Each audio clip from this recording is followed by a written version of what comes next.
So we're going to continue graphing absolute value functions. Yesterday we talked about moving left and right and then up and down. This was our parent function, so we always refer back to our parent function, which is the V shape sitting on the origin, and it opens up. So everything comes from this one. We always compare it back to this one. So when we graph right now, we're going to graph the absolute value of x first, and then everything after that, whatever function I give you. Okay, so on this page, we have a bunch of graphs. We're going to do 5 together. So let's go ahead and graph our parent function. Makes the V shape.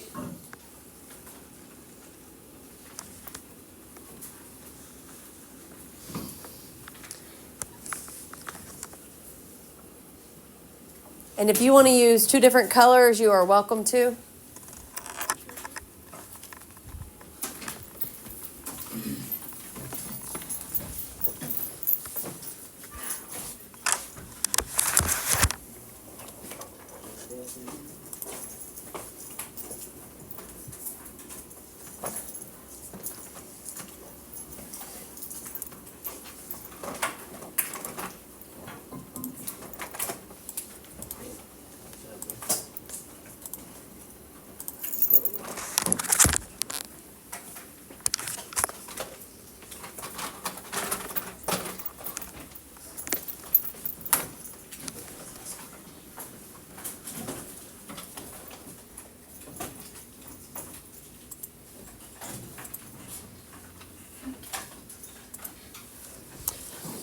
All right, so the first function that we are going to do is y equals 1 over 3 absolute value of x. We're going to see what happens.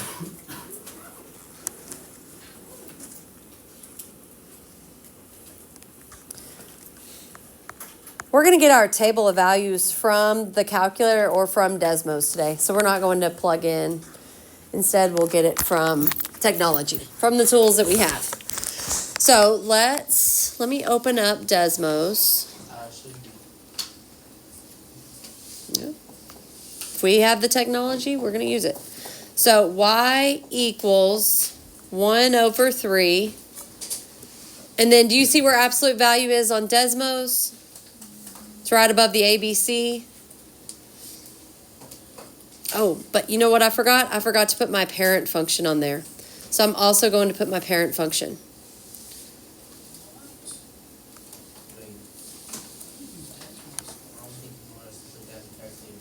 Yes, I do. I want you to do both. The parent function. On the graph part? Yeah, go to y equals and put those in.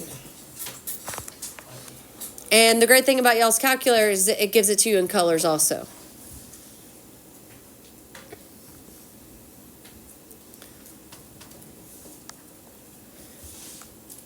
So on the calculator, math over the number, absolute value of x is my original. And then 1/3. I'm going to do alpha y equals to get my 1/3. Math over the number for absolute value of x. Hit graph. It should look the same as what we did on Desmos. So then we need some values. So we usually go to a table to get values. So on calculator, you go second graph to get a table of values. And then you can scroll up or down. You want to get the values that'll fit on our graph, which is -6 to 6. And then on Desmos, to get a table, let me show you what this looks like. You click the settings button. Y'all see that little gear? And then see how this is a table? Click on that table right there. And that's going to get you a table of values. And you can change your x value to whatever you want. So I know I need, let's see, -6. How do we do that on the calculator? Second graph.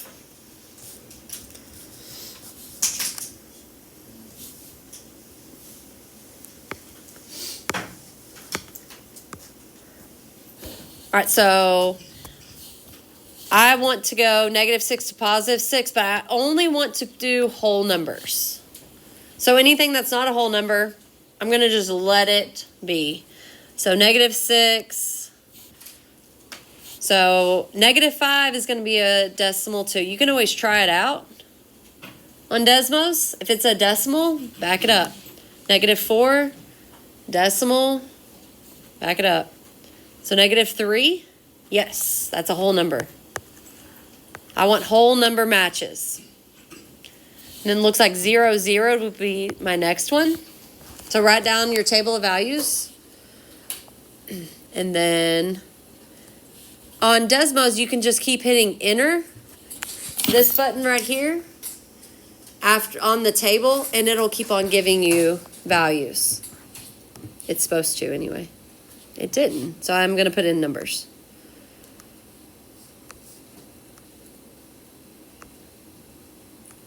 So I need to go to 6 and see what whole numbers they give me. So 3, 1, and 6, 2.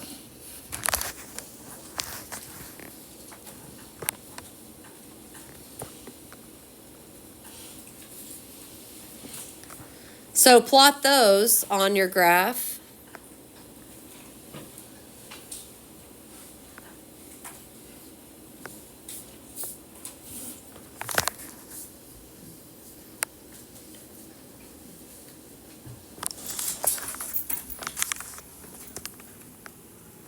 So you pick if you want to use Desmos or the calculator, but you must do one or the other. I'm only going to do Desmos from now on since I've showed you. I've showed you both of them. Okay, so now we just need to describe. So what kind of transformation happened here? Just describe it. Like, how would we describe the blue one compared to, or the red one compared to the blue one?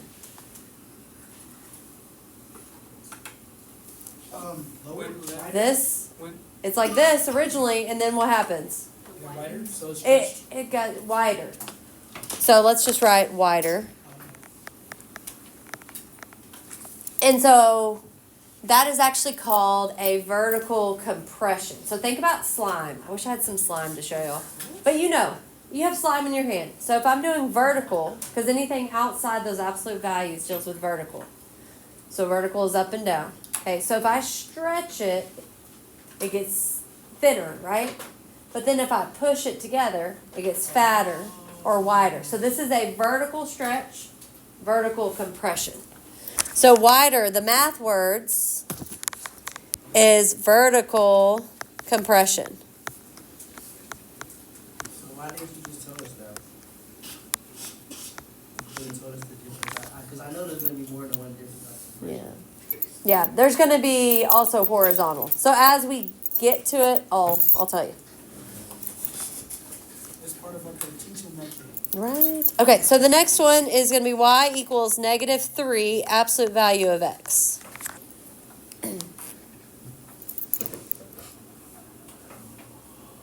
So put that into the calculator or into Desmos.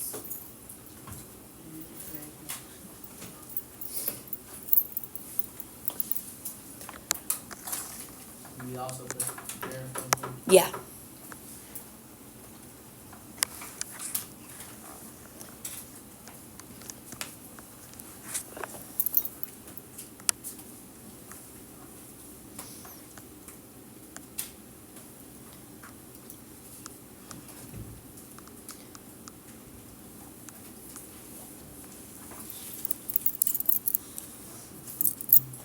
So put that in. Where did you put it in?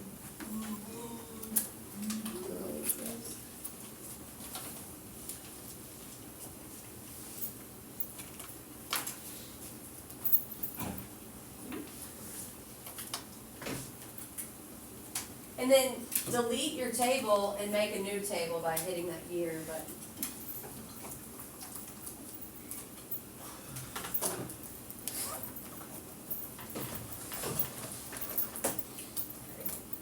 Make yourself a table, put it on there.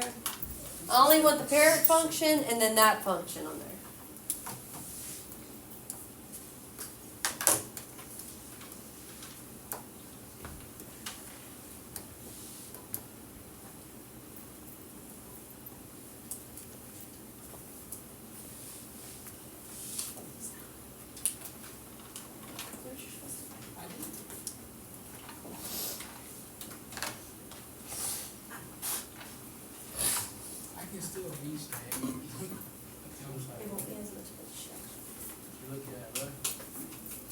Okay, so let's just talk plainly. What's the transformation? What happened?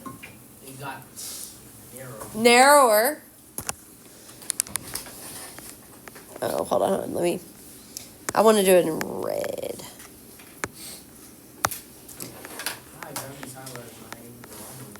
Narrower, which is called vertical what? Stretch, actually. Compression makes it fat. Stretch makes it skinny. So vertical stretch. And what else?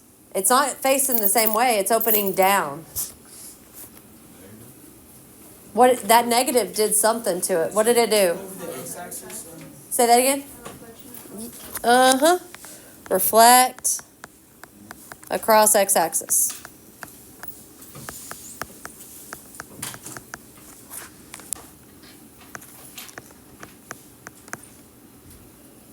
I do need to add myself a table.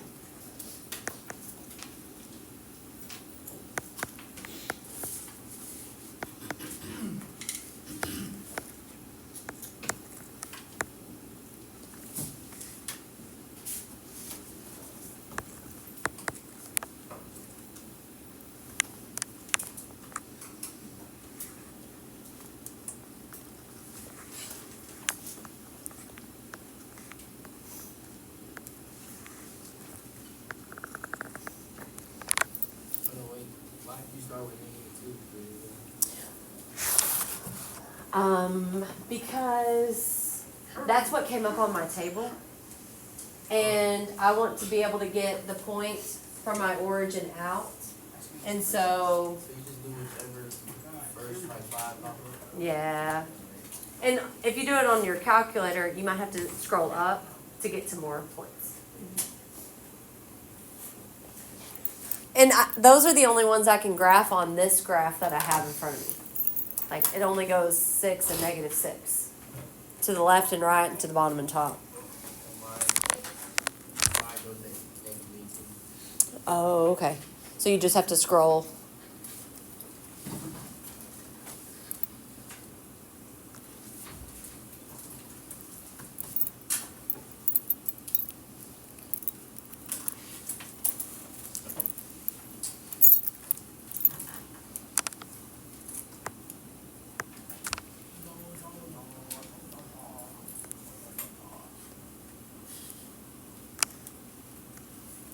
Okay, the next one is going to be y equals, I'm going to have the number 1/3 inside the absolute value to see if it changes anything.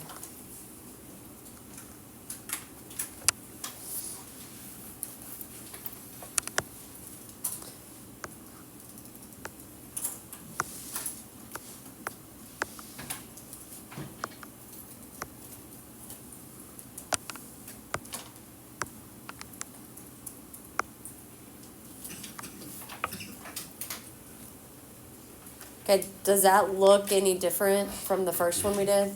No, it doesn't. No. So we can just sketch it real quick then. But it does have a different description. That's the only thing.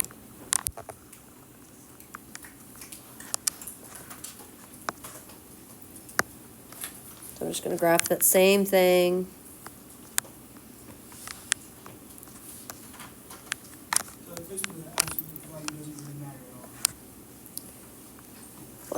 It does matter where the absolute value is placed, especially when there's more than one transformation. This one only had one transformation, which was, making it flatter, flattening it out.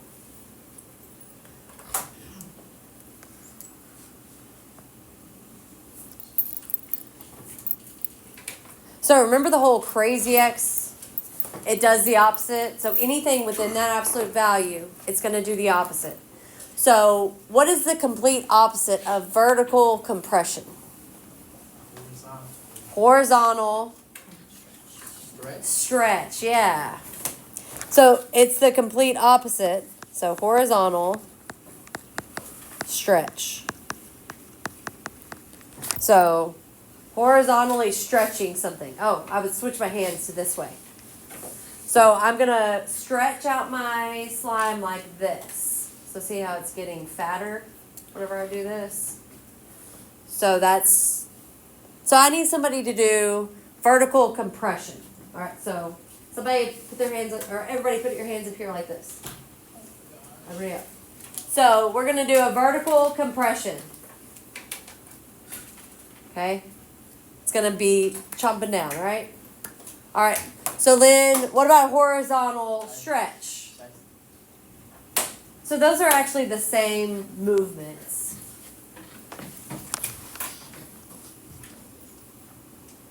So anything within that absolute value is going to be the complete opposite of what you would think it would be. So horizontal stretch.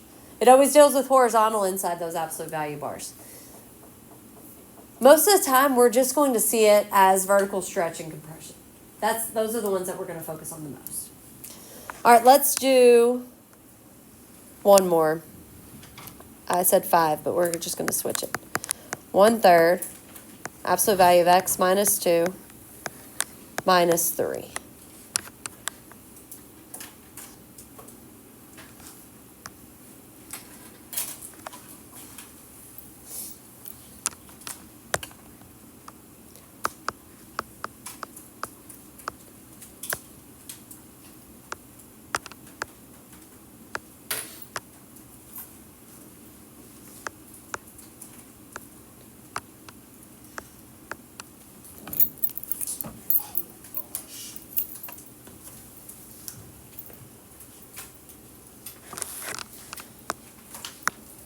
Draw your parent function on there.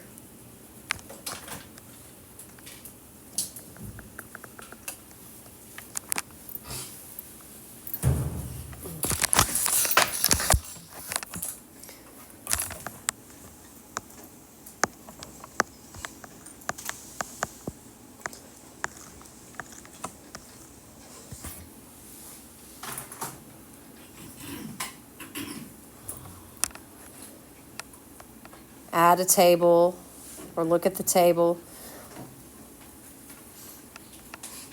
You know, the V shape, you want to look at the vertex. That's the point where it switches direction. So where is that point where it switches direction?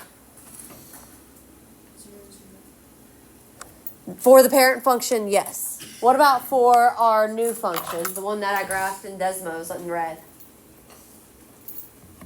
Right there. So that's our new minimum. What is that?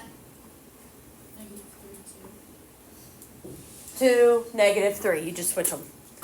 So that's one I want to make sure I graph. So 2, -3. And then I want to graph 2 points on both sides. So that kind of gives you an idea of what points I want to graph. Find out where the origin or the vertex is, and then do 2 points before and after it. So 2, -3. So I'm going to push enter and get some more points. So in Desmos, you'd push enter. On the calculator, you'd just scroll. So it looks like 5, -2. That's all I can get on that side. So let's go to the other side. -1, -2.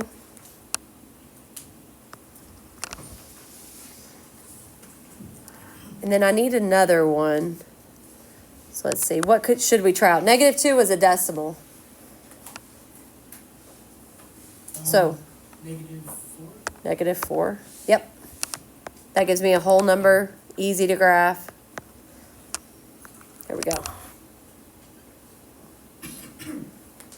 So as long as I have more than 3 points, I'm good. Really 3 or more is good.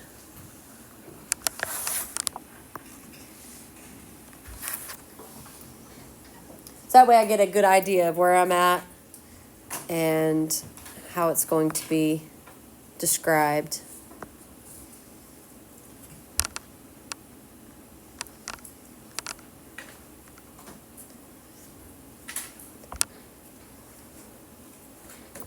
All right, so the absolute value function is just absolute value of x. But this has how many different numbers inside that function? The 1/2, or the 1/3, sorry. What else? 4. It'd be 3, yeah. So that means there's 3 transformations. So what did the 1/3 do?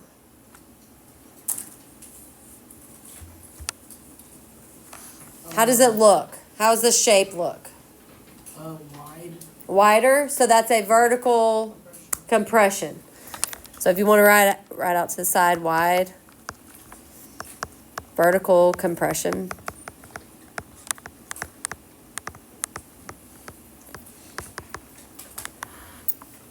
That's the 1/3.